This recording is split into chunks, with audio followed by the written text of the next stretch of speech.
He has taken his game to another level. They have arguably one of the best benches in the NBA. And the only team can beat them is Cleveland because LeBron, you got to beat LeBron 4 times in a week. I'm not even counting the Celtics. They're not in that conversation. The Raptors and the Cavs are the 2 best teams in the East, but I'm going with the Raptors. I'm on the Dwayne Casey, DeMar DeRozan bandwagon. So a series like that emotionally prepares the Cavs for a team like Toronto much better than a series like the Wizards does. So the Cavs and LeBron James need to be prepared for the Raptors? It ain't the other way around? Yes, they do. Oh, yes, they do. You know. It's almost official. The Toronto Raptors are the biggest frauds in NBA history, or at least the most fraudulent team of my personal lifetime. Yeah, I remember watching the Clippers with Chris Paul and Blake Griffin. I actually used to root for them because I like Chris Paul that much, but I don't think it was ever that bad for that team because they didn't lose to one specific team every year. Unless Toronto pulls a miracle and beat LeBron James while he has a 2-0 lead for like the first time ever, Kyle Lowry and DeMar DeRozan are once again the 4th and 5th kids of LeBron James. I mean, yesterday it got so bad, Mark Jones, the announcer for ESPN, called them the LeBronto Raptors or something like that. And that was hilarious and it made headlines because it's so goddamn accurate. Now this season, they fooled everyone, including me, because even I was saying they might be a problem for Cleveland and all that stuff. And let me just explain deeply why I think they're so fraudulent. Toronto this year, it seemed like they can beat anyone in the East, including LeBron James. I told myself going into the postseason that it's no reason they shouldn't make the NBA Finals this year. They literally only lost 7 games at home. They had the best home record in the league, or at least they were tied with the Rockets. They dominated their home court this year. Also, last year and the years prior, it seemed like the Raptors were predicated on the strength of the scoring of DeMar DeRozan. Last year, he averaged 27 points on 21 shots, and this year, Dwayne Casey, you can tell he made an effort because he cut that down to only 17 shots and got them like one of the deepest benches in the NBA.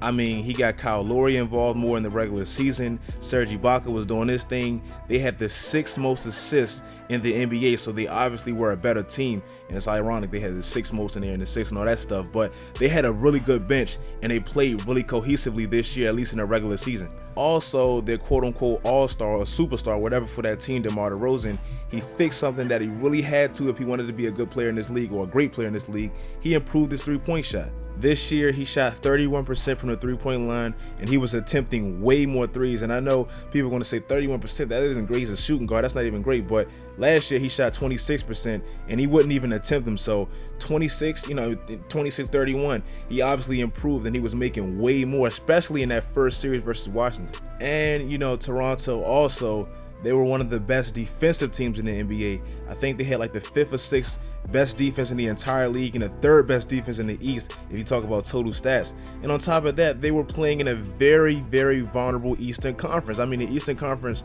has usually been bad, but this year it was very vulnerable where they can actually get to the finals. I mean, as great as my 76ers were playing, winning 16 straight games, I love them and all, but they still have a long, long way to go. And like I tweeted yesterday, and I truly believe this, they go as far as Ben Simmons' jump shot. He's my favorite player. I loved him since LSU, but no jumper in the NBA is a short ceiling for your future, and I'm sorry. I love him, but that's just the reality of his future. The Boston Celtics, as great as they are, they're still missing 2 All-Stars, and if you're that team, Toronto, you guys have 2 All-Stars. You better beat Boston.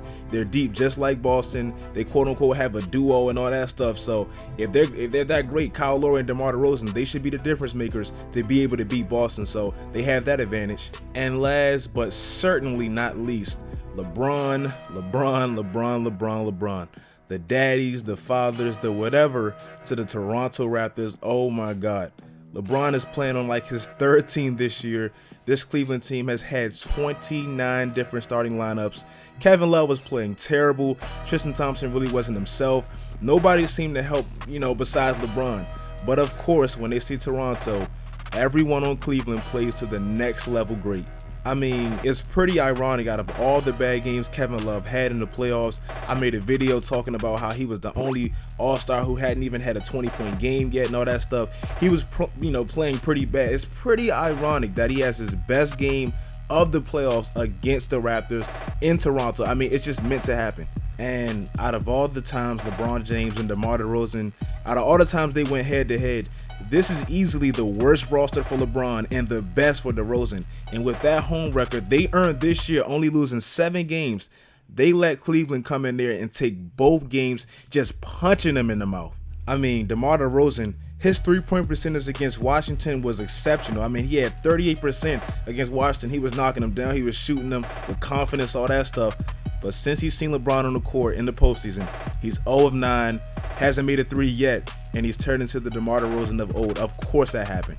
And here's why I called him fraudulent. I tweeted yesterday, I said, man, I couldn't even imagine being a Raptors fan because you get blue balled all the time. Like, Drake, if he's that hard of a Raptors fan, I feel sorry for you because you're going to get blue balled year after year after year, and the East is only getting better with Philly and Boston improving and stuff like that. So their time, I thought it was now, but I think it's coming to a harsh end. I mean, in 2016, they lost to Cleveland, and they actually battled them. I remember Bismack Biyombo. He was looking like Mutombo, blocking and protecting the paint against LeBron and all that stuff. They took him 6 games, and they lost, but, they looked like they were a scary opponent for LeBron in the future. So that was the upcoming of Toronto and all that. Then last year, in 2017, they met him again, and they talked as if, oh, yeah, last year we weren't ready. In 2016, we weren't ready, all that stuff. Now we're ready. Kyle Lowry, DeMar DeRozan, we improved and all that stuff. And then you get swept. DeMar DeRozan, he was averaging 27 points. He went back to DeMar DeRozan and started averaging 20 points. I mean, it's just made to happen. And then this year, after having your best season in franchise history, LeBron is having one of his worst teams of the last decade. He still comes in your house and steals both games. And he was exceptional last night. He was incredible. But still, it's just embarrassing. It's embarrassing. They are frauds. I promise you, listen, because I know some people are going to say, oh, the series is not over. It's 2-0 and all that. LeBron is not going to lose the 2-0 lead. If he loses this series, I promise you, I will come on camera with a DeMar DeRozan jersey and apologize to every Raptors fan straight up face to face. But it's not going to happen, so I don't care. But if it happens, I will make that bet. I will come on here with a Raptors jersey. It's just not going to happen.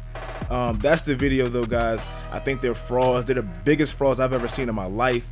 If you guys like the video. My Sixers lost last night, but whatever, whatever.